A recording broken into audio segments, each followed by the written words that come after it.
The Second World War is possibly the greatest what if in history, with so many tiny details that could change the entire conflict if they had gone only a bit differently. It's so confusing to learn all of the aspects of this war and I'm feeling lazy today. So what if we made it, I don't know, just not happen at all. Historically, there were a lot of things that the French and British could have done that could have stopped the conflict before it ever started, at least in Europe. To better explain this, I'm going to go into a more in-depth description of what the build-up to the Second World War was, other than just the territorial expansion of Germany. You can skip this history part of the video if you'd like, as I'm sure some of you already know in detail the build-up to the war. The first domino that fell would be in 1933, with Hitler coming to power in Germany. He would soon blame the Reichstag fire on a communist and issue the Reichstag fire decree, nullifying many liberties the German people enjoyed and paved the way for the ultranationalists to come to power. Just so you know, it's still debated what caused the Reichstag fire, with the Dutch communist Marinus van der Lubbe being the most believed option, but regardless, the ultranationalists used this for an anti-communist propaganda. After that, the Enabling Act would be passed, making Hitler the absolute dictator of Germany. Later this year, the German military would begin to grow in size, violating the Treaty of Versailles. This would be done in secret, and in October 1933, Germany would leave the League of Nations, where 95% of the people democratically voted in favor of this, while the turnaround was 96%. We can basically call this a rigged vote. In 1934, Germany and Poland would sign a non-aggression pact, which Hitler would use to strategically prevent Polish intervention in the rearmament of Germany. In Austria, the Austro-Fascist Party would come to power, and soon after a failed coup with the intentions of uniting with Germany would happen. On a side note, I already made a video regarding Germany annexing Austria in 1934. After that, Hindenburg would die and Hitler would be proclaimed as the Führer of Germany, and the Night of the Long Knives would follow, where, via executions, the enemies of the ultranationalists would be eliminated. 1935 swings around and the Saarland would become part of the Reich again by an overwhelming majority vote. Germany then starts up to build their navy and other armed forces, further violating the Treaty of Versailles. The Allies would still do nothing, focusing on their domestic issues and believing that Germany is too weak to start a war. In October 1935, Italy would invade Ethiopia and become quite isolated. Stanley Baldwin would then be elected as Prime Minister in the United Kingdom. Germany would then host the 1936 Olympics in Berlin and use it to spread swords of ultranationalist propaganda. In March of the same year, the Rhineland would be remilitarized, and the Allies would still do nothing. Italy finally manages to end the war in May, with the capture of Addis Ababa. In Spain, the Spanish coup of July 1936 would begin the Spanish Civil War. The Great Purge would start in the Soviet Union, and the Anti-Comintern Pact would be signed between Germany and Japan. In February of 1937, the League of Nations would ban foreign interventions in the Spanish Civil War, but this would be largely ignored by all European great powers except France. In May, Neville Chamberlain would become the next British Prime Minister. I'm sure that nothing bad would happen with this decision. Moving over to Asia, Japan would begin the Second Sino-Japanese War after the Marco Polo Bridge incident, which some consider to be the start of the Second World War. For this video, the German invasion of Poland would be considered as the start. In Asia, Beijing, Shanghai and Nanjing would be captured by the Japanese later this time of the year. Italy would now begin to grow closer to Germany, leaving the League of Nations and joining the Anti-Comintern Pact. Japan would also attack the USS Panay, leading to a diplomatic crisis. In January 1938, the Allison incident would strain Japanese-American relations furthermore, while Japan reaches the Yellow River. In March, Germany annexes Austria and Anschluss, which alarms the Allies, but they do nothing except Mexico, which would protest this move. In September, right before the Munich Agreement, President Roosevelt would send a letter to Hitler asking for peace in Europe. 3 days later, on the 30th of September, Germany annexes the Sudetenland from Czechoslovakia, and Poland annexes Zaozie. Hungary is later given southern Slovakia in the First Vienna Award. In the month of March 1939, the Slovak Republic is established, becoming sort of a German puppet state. The following day, Germany invades and annexes Bohemia and Moravia. Hungary would then invade the state of Carpathia, Ukraine, followed by a campaign into Slovakia as to gain more territories in the region. Memel would be annexed 8 days later, and Germany would begin to grow their relations with Romania. On the 31st of March 1939, the UK and France would guarantee Poland's independence as to limit the German expansionism. The following day, the Spanish Civil War ends with a nationalist victory. Italy would invade Albania from the 7th of April to the 12th, with little resistance. President Roosevelt would send another letter to Hitler and Mussolini on the 14th of April, asking again for peace in Europe. This would however be again very much ignored. In the latter half of April, Germany would renounce many treaties, such as the Anglo-German Naval Agreement and the Polish-German Non-Aggression Pact. Stalin would propose an alliance with France and the United Kingdom as to limit Germany, but this would be refused. Yes, there was a possibility of the USSR joining the Allies, fighting against Germany as early as 1939, but I plan to make a video on this topic later, so subscribe if you want to see this happen. On the 22nd of May 1939, Germany and Italy would sign the Pact of Steel. Germany would then begin to sign non-aggression pacts with nations in Scandinavia and the Baltics as to guarantee their neutrality, while Germany focuses on Poland. The Germans would succeed with Denmark, Estonia and Latvia. In August, the Molotov-Ribbentrop Pact would be signed between the USSR and Germany, dividing Eastern Europe between them. On the 30th of August, Germany would send an ultimatum to Poland, and on the 1st of September, Germany would invade. And this is the build-up to the Second World War in a nutshell. Now we can get to the part of the video I know you're all here for. So how can we prevent this? Germany had possibly the easiest rise to power in the history of the world, and only because the Allies were lazy and ignorant. The easiest way we can have the Second World War to not happen is to not have Germany rise, right?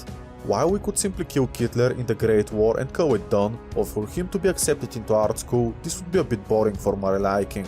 I would have Hitler to still rise to power and be very similar to our history, as it would make for a more interesting and predictable scenario. However, as he begins to break more and more clauses of the Treaty of Versailles, the United Kingdom and France would grow more worried. They would warn Germany after the Saarland referendum that any attempts to expand would be met harshly. This would obviously not be taken seriously by the Germans, and the Wehrmacht would march into the Rhineland around the same time as historically. However, in this alternate history, France would simply appear on the border, demanding that the Germans leave. As a result of that, the Wehrmacht forces in the Rhineland would be forced to leave, as they were ordered by the German High Command that if the Allies showed up, that they should simply leave, rather than start a war.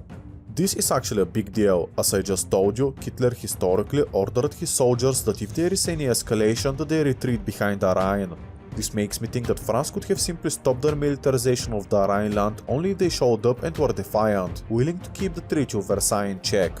So why didn't the French do this historically? First up, the political situation in France in 1936 was, to put it simply, a dumpster fire. They were on the verge of going communist with the formation of the Popular Front, and the communists opposed any war. If this Rhineland confrontation had been escalated, the communists launching a coup against the government becomes really possible.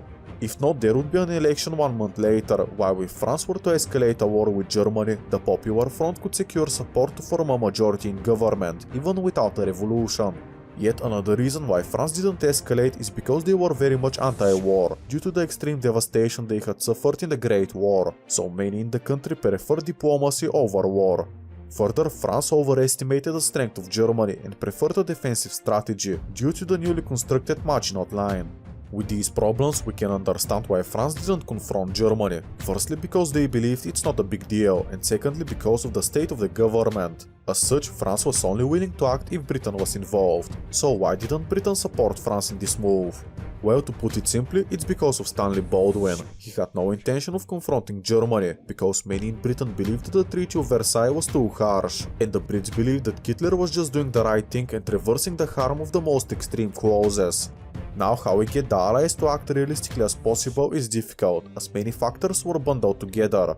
In Britain, Stanley Baldwin has to go, or he is less popular as Prime Minister.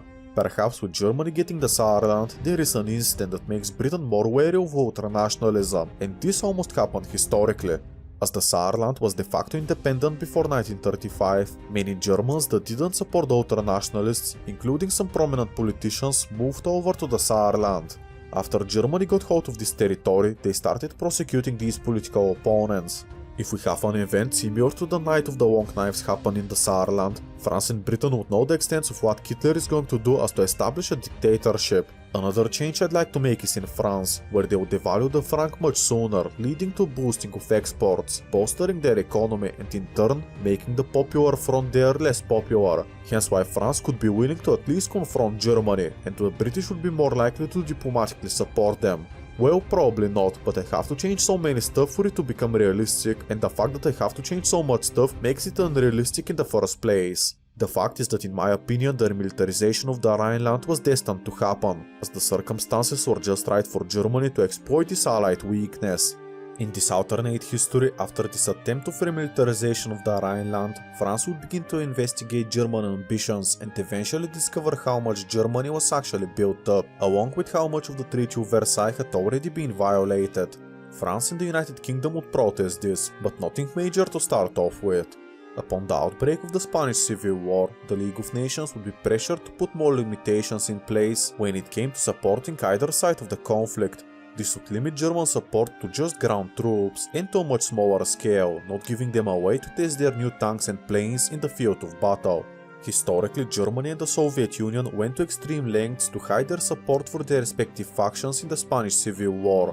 For example, parts of the German volunteers for the Condor Brigade were sent to Spain under the pretext that they were tourists. German and Soviet ships were docking in Spain, illegally and covertly carrying war equipment and so on. Further, the Soviet Union was sending Republican Spain tanks in a very clever way, where they were shipped disassembled and the Soviets said that this is industrial machinery. Then when they arrived in Spain, the Republicans put them together and had a tank, circumventing the League of Nations decree of non-intervention. In this alternate history with the League of Nations now being much more involved in the Spanish Civil War, they would inspect the cargo that arrives in the Spanish ports, making the Germans send way less and in turn making their army a bit weaker. Still, a lot of foreign equipment and personnel would find their way to Spain, but much less than historically. As a result of that, I can see the Republicans to hold out for a little longer and put up more of a fight, but inevitably I know that they would be defeated. Come 1938, Germany would attempt their annexation of Austria, which would go smoothly like historically. However, France and the United Kingdom would protest this heavily, launching an embargo on Germany, damaging the German economy of conquest. This would force Hitler to demand the Sudetenland much sooner, as the German coffers were running dry due to the constant remilitarization. In the Munich conference, Germany getting the Sudetenland would be refused by France and the United Kingdom. Here is where it gets hard to predict. Germany would need to invade Czechoslovakia as to keep their war economy, which revolved around seizing other nations' assets that it had conquered. However, with the UK and France showing that they would be willing to hold their ground, it could scare Germany away from an invasion of Czechoslovakia, or possibly force them to invade somewhere else. Further, the Soviet Union originally wanted to help Czechoslovakia out, but since the country was landlocked, the Soviets didn't have a way of reaching them, as Poland and Romania didn't allow for Soviet troops to pass through. I think that Germany would hold off an invasion of Czechoslovakia for a few weeks after the conference, which would give France a little more time to count down. However, by November 1938, the Reich would declare war on Czechoslovakia, as either they do that or they admit defeat, so the ultranationalist popularity would take a hit and Germany would enter an economic recession. This situation would be similar as to why Japan attacked the Allies and brought the United States of America into the war, which was desperation. Japan was sanctioned and embargoed, to which Germany would relate in this alternate history after they annexed Austria. Soon after this German invasion would be carried out, France would join the war, with the UK following suit a few days later. The French military, still not fully mobilized, would take advantage of the still demilitarized Rhineland as to make some quick gains, capturing the Saarland and parts of Baden. Of course, they would be stopped or slowed down soon after, but with the bulk of the French army slowly mobilizing and only fighting on a small front, it would be clear that France would come out on top.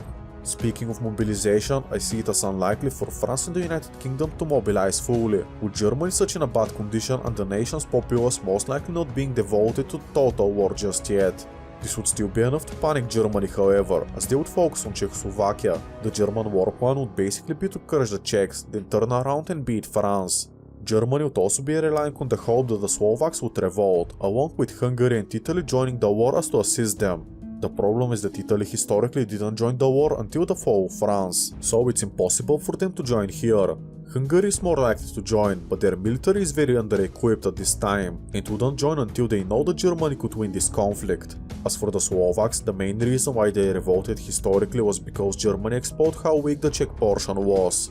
Now, in this alternate history, with the united Czechoslovak army standing against Germany, the chances of such a Slovak revolt would be slim to none. Ironically enough, Poland might be Germany's best ally, annexing Zaolzie and a few Slovak villages, just like how they did historically. This wouldn't be enough to change the tides of the war, however. After a strong German offensive into Bohemia, Germany would begin to fall back, losing the Rhine and any gains they had made into Czechoslovakia. I have made several videos on this topic, but basically the German and Czechoslovak armies were almost identical, while Germany had fuel for just a few months, so unless they win there quickly, they would be defeated. Now throw France and the UK into the mix and the odds would be heavily stacked against Germany. It is not impossible that the Austro conspiracy would fire and that the ultranationalists would be replaced. Who exactly comes in charge is impossible to say. If the Austro conspiracy is successful, it would be a liberal who would want to negotiate peace. However it goes, Germany is going to end up losing this alternate conflict. We could possibly see Poland to invade Germany later, possibly in a hope of annexing more of East Prussia, but with the Soviets on their border, I think that this could be unlikely. I see Germany surrender conditionally by spring of 1939. This alternate peace treaty would be very harsh, making sure that Germany wouldn't be able to rise to power again, which France had always wanted, and these views would also be shared by Czechoslovakia and even Poland as well, due to Poland not wanting to be sandwiched between two great powers. If the Germans are dealt with, then Poland can focus on containing the Soviet Union, so most neighbors of Germany would be in favor of making them weaker. As a result of that, the Rhineland would be demilitarized once again, and the army would be limited to 100,000 soldiers. Austria would be given independence and become an even closer Italian protectorate, as Italy would use this situation to attempt to distance themselves from Germany and show that they want to be reincorporated back into the West. I think that this would work, with the embargoes of Italy being slowly lifted. Poland would annex the Polish majority regions of East Prussia, as well as some other border territories, but they would have to demilitarize these lands as well. Czechoslovakia would gain some minor territories, mainly some border corrections, like the Kłodzko county. If we wanted, we can have them annex the Sorobs, or even all of Silesia as to form Zapadoslavia, but I don't see a way how this would actually work, so since this is not a game of Hearts of Iron 4, I would disregard it. Germany would also have to pay even more in war reparations to Czechoslovakia, and their government would be once again a democracy with Allied oversight. National Socialist elements in Germany would be slowly destroyed and replaced with pro-democratic elements, followed by the restoration of the Weimar Republic. The school systems and news stations would be drastically changed, and the denazification process would possibly be harsher, as the Germans would see this as another war the West had executed to destroy the German state. Germany would not be the only one busy at this time. During the war, the Soviet Union most likely attempted to do their usual expansion into the Baltics, under the pretext of protecting them from German aggression, and with France soon at war, the annexation of Bessarabia would be easier as well. Although with the lack of Polish territories in the Soviet hands, northern Bukovina may remain with Romania. However, this territorial expansion into the Baltic states would most likely be done a lot slower and much more subtly than historically, as now it seems that the West would be willing to uphold order when it comes to radical expansionism. Overall, these would be some pretty weird Soviet borders.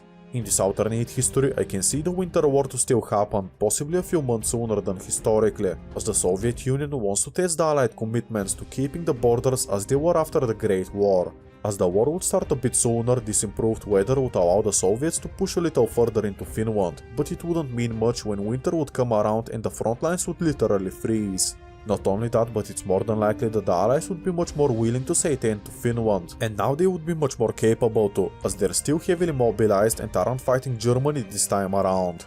This Allied aid would go to Sweden, which had helped the Finns historically. After some brutal conflicts, it would eventually just be bogged down. Eventually, the Soviet High Command would be willing to sue for peace, getting a bit more than historically, as they would have done slightly better. This conflict would show to the Soviets that the Allies are willing to stop them if possible, so instead of direct intervention, they would try a different strategy, finding allies and supporting communist governments in other countries. Direct confrontation would be avoided as much as possible, as if Germany and Italy side with the West, then the odds would be stacked against the Soviet Union in a possible war. Running back the clock a bit, Hungary had already been deeply entrenched in Germany's economy by the time of the Munich conference, with over half of their imports and exports coming and going to Germany. This was mostly done in hopes to boost the Hungarian economy in the mid-1930s, which it did manage to do. Now, if we take this out of the equation, so suddenly due to Germany suffering massive changes, Hungary's economy would begin to crumble. I don't think that the already very right-wing government would manage to hold on, and a revolution most likely would occur, possibly a civil war. With Soviet aid and influence, as well as loans and helping recovering the Hungarian economy, I don't think it's impossible to assume that Hungary could become communist, making the Hungarian Soviet Republic come back. If this would be popular with the people is hard to say, but it's not impossible to assume that this would be at least more popular than the previous right-wing government. It is however safe to say that Hungary's neighboring countries are not going to enjoy this. Czechoslovakia, most likely still militarized, would most likely send troops into Slovakia and demand that Hungary either disbands their government or gives up all claims on Slovakia. Romania may do the same, demanding that Hungarians guarantee that they wouldn't ever go after Transylvania. This is almost exactly how the Hungarian Soviet Republic collapsed in the first place, as they would be in a very disadvantageous position if they were to form a communist country in the center of Europe, while not bordering the Soviet Union. Yugoslavia would also be in a bit of a strange situation, as now with a Soviet ally on their border, Tito could possibly use this chance to start causing troubles in Croatia, or attempt to make communism more popular in his country. Much like how Hungary's main trading partner was Germany in the 1930s, this was also the same for Yugoslavia, so when Germany is defeated, sanctioned and occupied, trade between them and Yugoslavia would dry up, leading to yet another Yugoslav crisis. If the Soviet Union would support the Yugoslav communists or not is hard to say. Not only that, but Hungary would have territorial dispute claims over Croatia and Vojvodina. For simplicity's sake, I would have communism start to become more popular in Yugoslavia, but the USSR would refrain from making any major moves in the country. Communism does naturally become more popular in Yugoslavia, especially in Croatia. In 1929, before the royal dictatorship, Alexander I considered granting independence to Croatia because he didn't want to have a civil war, and cited how Norway and Sweden separated peacefully in 1905. Since this almost happened historically and Yugoslavia is now much worse off, I think that Croatian separatism would begin to rise. Sure, Alexander I would still be killed in 1934 and Yugoslavia becomes sort of a dictatorship, but I can see the minorities to really start to rebel against the Serbian rule. Now let's go back to the Czech and Romanian demands. Hungary would immediately go to the Soviet Union and ask them what to do. From here there we have two options. Either A, they accept this and the Soviet Union's new ally is basically just confined to a tiny little box, or B, they refuse this and call their bluff. Naturally, the Soviets would have the Hungarians refuse these demands. Romania, not fully mobilized and on a massive front with the Soviet Union that is difficult to defend, would back down. Czechoslovakia, however, would not. The Czechoslovak army would enter northern Hungary, declaring this a peacekeeping operation, as to limit Hungarian radical expansionism. This invasion would immediately be called illegal by the League of Nations, and the Allies would say that they aren't going to help Czechoslovakia. After a few days of advancements, the Soviet Union would reach out to Prague and demand that they leave Hungary, as well as Slovakia entirely, or else they would get involved. The Czechs would obviously refuse this and keep up the conflict, getting closer to capturing Budapest. Soon after, the Allies would step in and demand that a ceasefire be signed, which would be accepted. I see a white peace the most likely option, although the legitimacy of the communists in Hungary would only go down, so another civil war is possible to occur there. If not, Hungary already has some domestic issues to deal with, as they are surrounded by hostile countries, and their only neighboring country that is not hostile is Austria, which just regained their independence. Hungary, if they were to remain communist, would become more or less like North Korea in Central Europe. Either way, they are basically out of the picture, with a civil war between the communists and ultranationalists not being too impossible here. With this conflict over, Romania would be in a sticky situation. While formally protected by France, their allegiance to them may be tested, as Czechoslovakia was left to fend for itself during the Hungarian War. Romania may fear that they are starting to get isolated, and wouldn't know if Czechoslovakia and France would come to their defense if something happens. Further, if Hungary remains communist and this ideology is on the rise in Yugoslavia, the Romanians may become encircled. If this is the case, the Romanians may do something similar to historically and eventually fall to communism themselves, in the hope of keeping their nation mostly intact. As we don't have the prerequisites for this right now, Romania would be safe, but become very much paranoid, not being able to trust any of their allies and bordering nations. With the Soviet Union now being the main threat of peace in Europe, the Allies would be much more willing to look for other allies in Europe, including the ones that they had already alienated. For example, Italy, that would have been isolated from the rest of the West due to their invasion of Ethiopia. After the war on Germany, Italy would be left alone, and with Hungary falling to communism, it's unlikely that the Italians would be able to fight any good allies on the continent. With the condition that France and Britain would accept the Italian expansion into Albania and Ethiopia, it's not impossible to assume that Italy is allowed back into the Allies, and Italian expansionism grows into something more methodical. This would, however, by extent push Yugoslavia away from the French and more towards the Soviet Union, bolstering Tito's popularity. Another alternative is that Italy forms an alliance with nationalist Spain, which still wins the civil war, but this would happen in 1940 and the country is much more destroyed, Portugal, Greece and Austria, all of which were ultra-nationalist leaning. Whether this happens or not is up for interpretation, and this doesn't change the scenario in any way. As for Germany, lots of their additional war operations may be forgiven by the Allies, as well as allowing them to increase their military size beyond the set limit, but under Allied supervision. The Rhineland would still be demilitarized as to ease French pressure. This combined with economic aid from the Allies will bring Germany back around on their side. This I think makes sense, as the Weimar Republic was historically very much so willing to work with the Allies several times, but the Allies, or more so the French, didn't want to work with Germany. Here it would be different considering the Soviet Union's influence and them slowly taking the Balkans by boosting their ideology abroad. I would also like to mention Poland, who is also very isolated. They wouldn't want to side with the USSR for many reasons, one of which being the Soviets openly wanting Polish territories, but they would be distrustful towards the Allies due to them allying with Germany.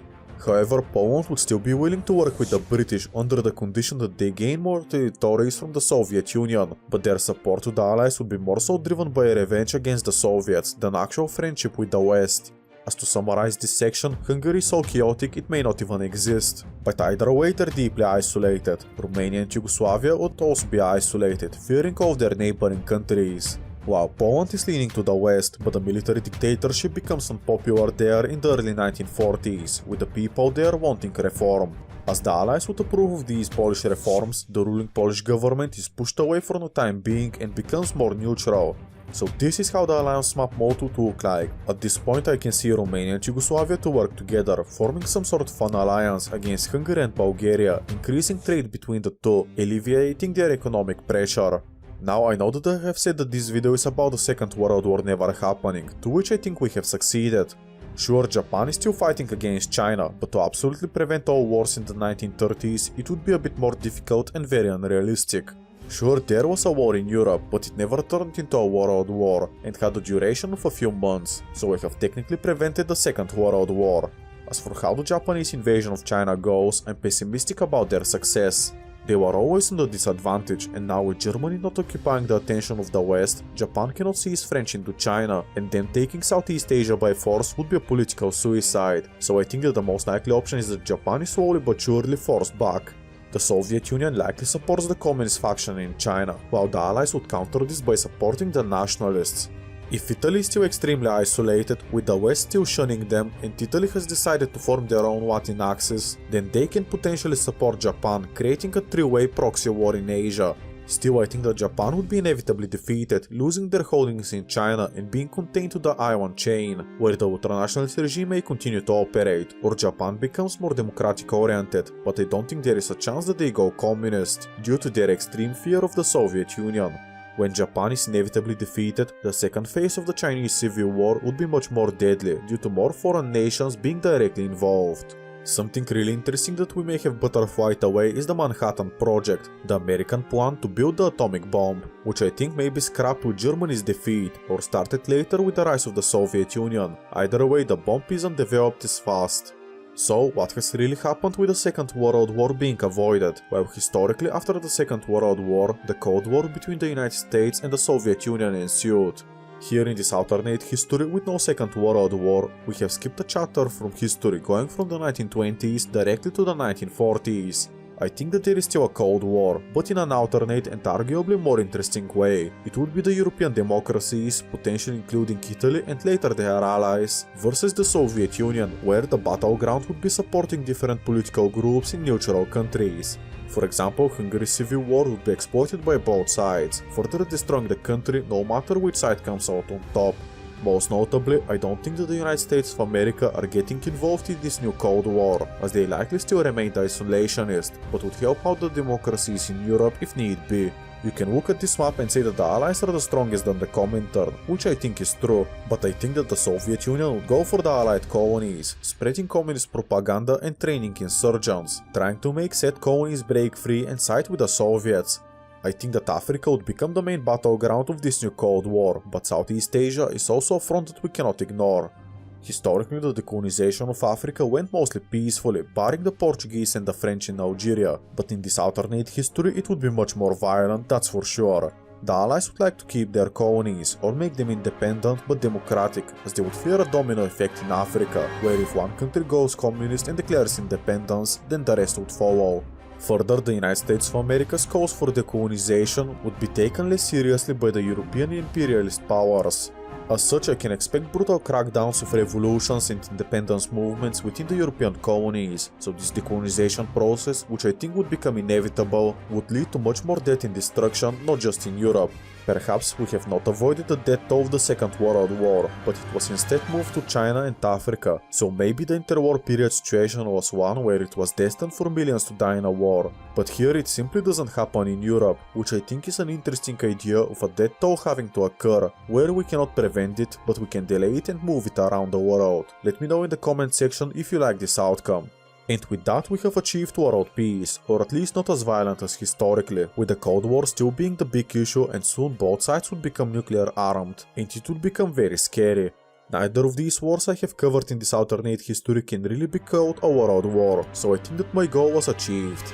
Anyways, make sure to subscribe as it really helps me out a lot. Check out this video where Germany wasn't punished as harshly in the Treaty of Versailles. I hope to see you there, wish you all the best and goodbye.